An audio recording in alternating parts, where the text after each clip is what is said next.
pemerintah selain membuat peraturan juga membuat kebijakan ekonomi atau politik ekonomi yang dijalankan pemerintah, misalnya kebijakan fiskal. Nah, kebijakan fiskal ini adalah kebijakan dalam hal pajak dan juga anggaran pendapatan belanja negara.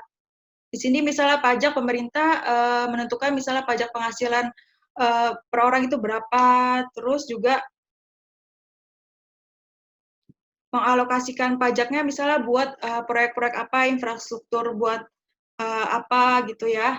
Terus ada juga kebijakan moneter, jadi kebijakan dalam keuangan dan perkreditan masyarakat. Nah, di sini misalnya pemerintah memberikan perkreditan kepada perusahaan-perusahaan yang ingin menjalankan usaha gitu. Terus di sini juga ada kebijakan produksi, jadi kebijakan untuk mendorong produksi barang dan jasa.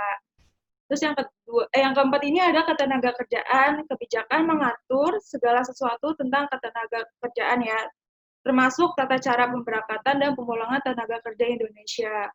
Di sini juga ada kebijakan harga, jadi mengatur harga seperti menetapkan harga minimum dan harga maksimum. Di sini jadi pemerintah harus menetapkan nih standar harganya, ada minimum dan maksimum. Misalnya nggak boleh seseorang menetapkan harga di atas maksimum gitu, harga yang paling tinggi nggak boleh, nanti merugikan si konsumen. Terus juga nggak boleh menetapkan harga terlalu rendah, nanti merugikan pedagang-pedagang atau pesaing yang lain. Terus juga di sini ada kebijakan perdagangan luar negeri. Jadi kebijakan mengatur perdagangan luar negeri seperti membuat perjanjian dengan negara lain.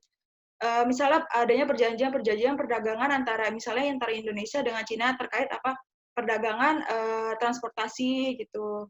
Nah, selanjutnya di sini ada masyarakat luar negeri. Jadi berikut peran masyarakat rumah tangga luar negeri dalam kegiatan ekonomi di bidang pengekspor barang dan jasa. Di sini peran pengekspor barang dan jasa misalnya pihak luar negeri mengekspor barang-barang dari negaranya ke negara lain. Misalnya contoh negara Jepang mengekspor barang-barang kendaraan mobil motor seperti merek Suzuki, Honda, Toyota ke misalnya ke Indonesia, terus mengimpor barang. Contohnya yang kedua ini adalah mengimpor barang dan jasa, misalnya luar negeri nih pengen mengimpor barang-barang kerajinan dari Indonesia karena unik dan juga pokoknya unik pokoknya ya. Terus yang C ini adalah mengekspor faktor-faktor produksi, misalnya luar negeri mengekspor tenaganya, misalnya biasanya luar negeri mengekspor modal gitu ya, modal kepada Indonesia karena modalnya mereka besar gitu. Dan faktor-faktor produksi yang mereka berikan juga mengekspor faktor produksi, misalnya tenaga kerja yang ahli dan profesional misalnya ke Indonesia untuk mendidik tenaga kerja di Indonesia.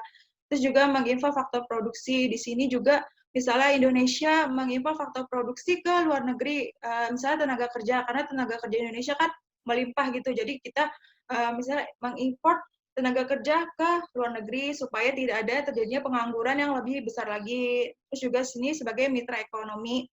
Di sini ada produksi dibahas masalah standar kualitas dan jumlah produksi barang tertentu.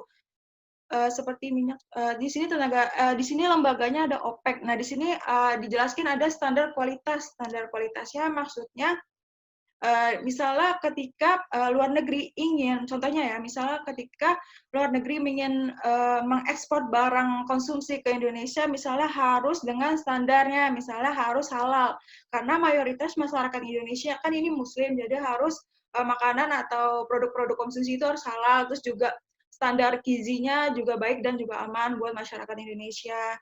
Terus di sini juga ada jumlah produksinya yang ditentukan. Nah, di sini dalam misalnya luar negeri jangan mengekspor barang itu terlalu banyak, nanti merugikan pedagang-pedagang dari asli Indonesia juga gitu. Jadi harus ditentuin gitu berapa. Jadi atas persetujuan dua negara tersebut berapa nih jumlah yang pengen diproduksinya, jumlah yang pengen diekspornya gitu. Nah, lembaga yang mengaturnya di sini ada OPEC. Terusnya ada perdagangan dan tarif. Di sini kerjasama perdagangan dan tarif. Tadi juga Ibu jelaskan kalau tarif ini nggak boleh harganya terlalu rendah dan terlalu tinggi ya. Jadi harus sesuai standarnya dan persetujuan antara dua negara tersebut. Di sini juga ada perburuan, jadi tenaga kerja di bidang perburuan bertujuan untuk meningkatkan kesejahteraan para pekerjanya. Nah, di sini Ibu minta tolong nih salah satu Sevi, dengar? Bacain saya coba. pengertian ini sama manfaatnya. Coba bacain. Ya, diagram interaksi pelaku ekonomi atau circular flow diagram. Pengertian circular diagram, kegiatan ekonomi dapat berlangsung berkat adanya para pelaku. Para pelaku ekonomi ini adalah warga masyarakat yang dapat dibedakan menjadi empat bagian, yaitu rumah tangga konsumen, rumah tangga produsen, pemerintah, dan masyarakat luar negeri. Circular flow diagram adalah diagram yang menunjukkan interaksi atau hubungan timbal balik antar pelaku. Dah. Dah. Sevi, suaranya putus-putus. Yaudah Ibu gantiin aja ya. Ada temennya yang relawan yang lagi mau bacain? Gendis, Azara, gendis. Azara. Tunjuk Sevi, siapa yang mau bacain? Tunjuk siapa orangnya. Gendis, gendis. Gendis, bacain Gendis. Ayo Gendis, bacain. Mana nih Gendis ya? Cek, Ibu suara saya ada nggak? Kecil, kecil. Kecil, suaranya kecil. Kurang kedengeran. Kecil. Kecil banget. Ya kecil, gedein. Baca yang mana? Yang ini pengertian sama manfaat. Ayo. Kegiatan ekonomi dapat berlangsung berkat adanya para pelaku ekonomi. Para pelaku ekonomi ini adalah warga masyarakat yang dapat dibedakan menjadi 4 bagian, yaitu rumah tangga konsumen, rumah tangga produsen, pemerintah, dan masyarakat luar negeri. Gimana baca ini? Lanjut. Circular flow diagram adalah diagram yang menunjukkan interaksi atau hubungan timbal balik antar pelaku ekonomi. Nah, iya nih. Jadi di sini dia adanya diagram flow, ada circular flow diagram. Diagram yang melibatkan pelaku-pelaku kegiatan ekonomi. Di sini ada rumah tangga, terus ada rumah tangga produsen atau perusahaan, pemerintah, masyarakat luar negeri. Di sini mereka juga menjalin hubungan interaksi atau hubungan timbal balik ya antara pelaku ekonomi. Coba Gendis baca manfaatnya juga. Manfaat circular flow diagram. Circular flow diagram dapat mempermudah untuk melihat interaksi atau hubungan antar pelaku-pelaku ekonomi. Nah, iya, untuk melihat hubungan antar hubungan dan interaksi ya antara pelaku-pelaku ekonomi. Nah, di sini bagaimana sih diagramnya? Contohnya, nah di sini ada diagram yang dua sektor. Nah, kegiatan ekonomi dua sektor ini melibatkan pelaku ekonomi, yaitu rumah tangga sama perusahaan atau produsen. Di sini di dua sektor ini ada dua corak nih, ada corak kegiatan ekonomi subsistem sama corak kegiatan perekonomian modern. Nah, dalam kegiatan ekonomi yang subsistem ini, bentar pesawat ya.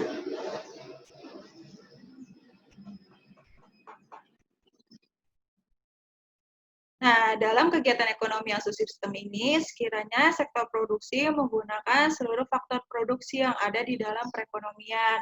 Pengeluaran sektor rumah tangga akan sama dengan nilai barang dan jasa yang diproduksi dalam perekonomian. Nah, corak kegiatan ekonomi subsistem yang dua sektor ini contoh kayak gini nih. Jadi, awalnya rumah tangga nih. Rumah tangga mempunyai faktor-faktor produksi. Ada yang tahu faktor produksinya apa aja? Atau faktor produksi apa aja? Ada yang tahu? Oke, nggak ada ya? Ada yang tahu nggak? Oke, Ibu kasih tahu deh. Nah, faktor-faktor produksinya misalnya ada modal, terus ada bahan bakunya, terus ada tanah dan bangunan milik konsumen dan juga tenaga kerjanya. Nah, faktor-faktor produksi ini disalurin ke perusahaan atau produsen buat diolah. Setelah itu, karena si konsumen sudah menyalurkan faktor-faktor produksi tadi, ada balas jasanya nih seperti gaji karena sudah menyerahkan tenaganya dan juga misalnya sewa dari tanah dan bangunannya gitu. Ada balas jasanya kepada si konsumen perusahaan. Setelah itu, karena faktor produksi sudah diolah, dia menghasilkan barang dan jasa. Nah, setelah itu barang dan jasanya dibeli oleh si konsumen. Nah, setelah dibeli konsumen, nah dapat hasil dong hasilnya, lalu hasil penjualan, lalu hasilnya ke perusahaan lagi. Terus lanjut lagi ke perusahaan membeli faktor produksi lagi, seperti itu. Paham nggak? Paham nggak? Ayo. Ada yang mau nanya paham nggak? Udah paham belum? Aduh, diem aja nih. Udah paham belum? Udah paham belum? Hah? Bingung ya? Iya, Bu, jelasin ulang, Bu. Udah ngerti? Nanti kalau belum paham, ya udahlah, baca ibu aja ya. Kalau belum paham, baca ibu aja, nggak apa-apa. Tadi ini yang ekonomi subsistem ya, terus di sini ada ekonomi yang modernnya. Nah, di sini modernnya ada dari hasil dia beli barang dan jasa kan ada lebihnya tuh. Dia kan dapat gaji sama gaji, upah dan apapun itu ya yang bunga. Dia dapat tuh ada sisanya nih, dia beli barang dan jasa, terus ada sisanya. Nah, sisanya itu rumah tangga tabung nih ke bank lembaga keuangan. Oke. Setelah itu kan ditabung, nggak buat menimpun dana masyarakat aja tugas bank, tapi juga disalurin nih buat pinjaman kepada usaha-usaha yang ingin meminjam apa sih? Bentar. Yang meminjam uang atau pendapat uang konsumen ini disalurin buat usaha-usaha perusahaan gitu. Sudah paham? Pokoknya di sini yang modern ada di sini ya, peran lembaga keuangan sama untuk penanaman modal atau investasi. Selanjutnya di sini ada yang 3 sektor. Nah, 3 sektor ini melibatkan pelaku ekonomi, yaitu rumah tangga, perusahaan, sama pemerintah. Sama aja sama kayak yang tadi, tapi di sini peran pemerintahnya ada. Sini peran pemerintah misalnya menerapkan pajak kepada si rumah tangga, misalnya ada pajak penghasilan, terus pajak bumi bangunan buat rumahnya gitu. Terus di sini juga ada pajak perusahaan, pajak menjalankan usaha. Jadi sini diterapkan buat perusahaan. Nah, di sini karena pemerintah sudah menerapkan pajak, ada timbal baliknya pemerintah. Misalnya pemerintah membeli barang dan jasa perusahaan, terus di sini juga karena konsumen atau rumah tangga sudah memberikan pajaknya, jadi di sini ada timbal baliknya pemerintah memberikan subsidi kepada rumah tangga, misalnya ada sembako murah gitu. Terus di sini ada yang kegiatan ekonomi 4 sektor, di sini ada peran luar negerinya, misalnya ketika rumah tangga konsumen ingin membeli barang di luar negeri, misalnya barang transportasi atau motor, mobil, terus kosmetik di luar negeri. Nah, luar negeri mengimpor barang ke rumah tangga konsumen. Selanjutnya, misalnya luar negeri pengen barang-barang dari Indonesia, misalnya rempah-rempah, terus ukiran, lalu diekspor nih dari luar, misalnya dari Indonesia ke ekspor ke luar negeri. Di situ peran pelaku kegiatan ekonomi luar negeri buat Indonesia ya. Nah, di sini ada yang ingin ditanyakan nggak? Kalau masih kurang paham, pada diem aja nih. Kok nggak paham lagi? Paham nggak? Ini berapa orang sih? Sepi aja. Ya, 21 orang. Ada yang mau ditanyakan nggak? Nggak, Bu. Nggak ada? Beneran? Ya. Sepi aja. Nih, UTS tanggal berapa tahu nggak? PTS. 21. Depan. Jaga suku. Kalian jadwal tanggal berapa, hari apa? Senin ya? 21, hari Senin. Senin ya buat ekonomi bisnis. Oke, sekian pertemuan Ibu hari ini. Kurang lebihnya mohon maaf ya.